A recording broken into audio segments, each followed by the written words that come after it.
Office sports federation একটা সময় চালাতেন সুধীন চ্যাটার্জি, যিনি কিন্তু ছিলেন রেফারি ফুটবলে, আর সন্তোষ গাঙ্গুলি, যিনি কিন্তু ছিলেন হকির আম্পায়ার। নমস্কার, ফুটবল ম্যানিয়ায় আজকে আপনাদের স্বাগত।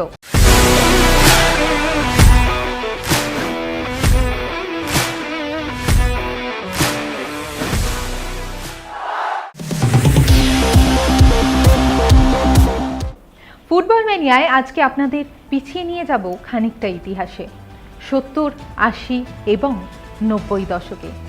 সেই সময় কিন্তু ফুটবলে মানুষ আসতো শুধুমাত্র চাকরির জন্য।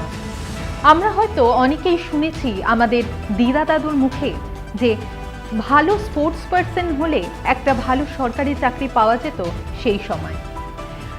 আজকের ফুটবল ম্যানিয়ায় আপনাদের সামনে তুলে ধরব সেইখানিক ইতিহাস, যেই ইতিহাস আজও কিন্তু মন্থিত হয়ে চলেছে ইস্টবেঙ্গল, মোহনবাগান কিংবা মোহামেডানের দেওয়ালে দেওয়ালে, কিংবা যারা রয়েছে কর্তৃপক্ষ, সেই অফিস কর্তৃপক্ষদের মুখে মুখে রচিত রয়েছে সেই ইতিহাসের কথা।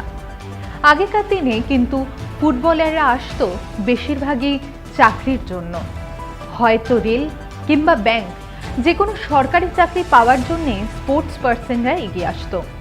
আর সেই ফেডারেশনের মালিক ছিল সন্তোষ গাঙ্গুলি এবং সুধীন চ্যাটার্জি। দেখছেন, এই ফুটবলের কথা বলতে গিয়ে এনাদের দুজনের কথা উঠে এলো, মানে অফিস স্পোর্টস ফেডারেশনের কথা উঠে এলো। তখনকার দিনে কিন্তু আইএসএল এর এত চল ছিল না, ছিল ডুরান্ট কিংবা শিল্ড জয়ের একটা উন্মাদনা। আর ঠিক সেই কারণেই কিন্তু যেরকম তারা নিজেদের ফুটবলকেও ভালোবাসতেন, ঠিক সেই রকমই কিন্তু তারা নিজেদের কাজটাও করার জন্য ছুটে যেতেন ফুটবল মাঠ থেকে অফিসে।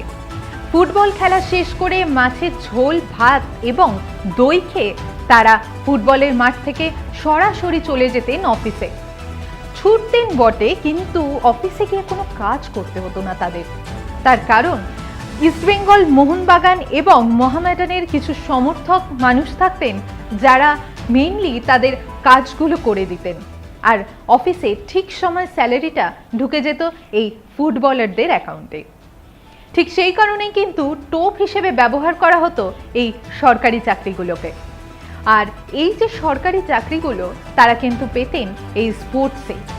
ঠিক সেই কারণেই যদি কোনো খেলোয়াড় একটু ভালো খেলতে পারতেন, তাদের কিন্তু সাক্ষাৎকার নিতে ক্রীড়া সাংবাদিকদের যেতে হতো ব্যাংকে, রেলওয়ে অফিসে কিংবা অন্য কোনো সরকারি চাকরির অফিসে। আজ এই পর্যন্তই। ফুটবল ম্যানিয়ায় জানাবো আপনাদের এইরকমই কিছু জানা অজানা তথ্য।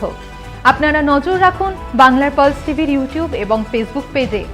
যেরকম এখনকার দিনের খবর, তেমনি পুরনো দিনের খবর তুলে ধরবো আমরা আপনাদের সামনে।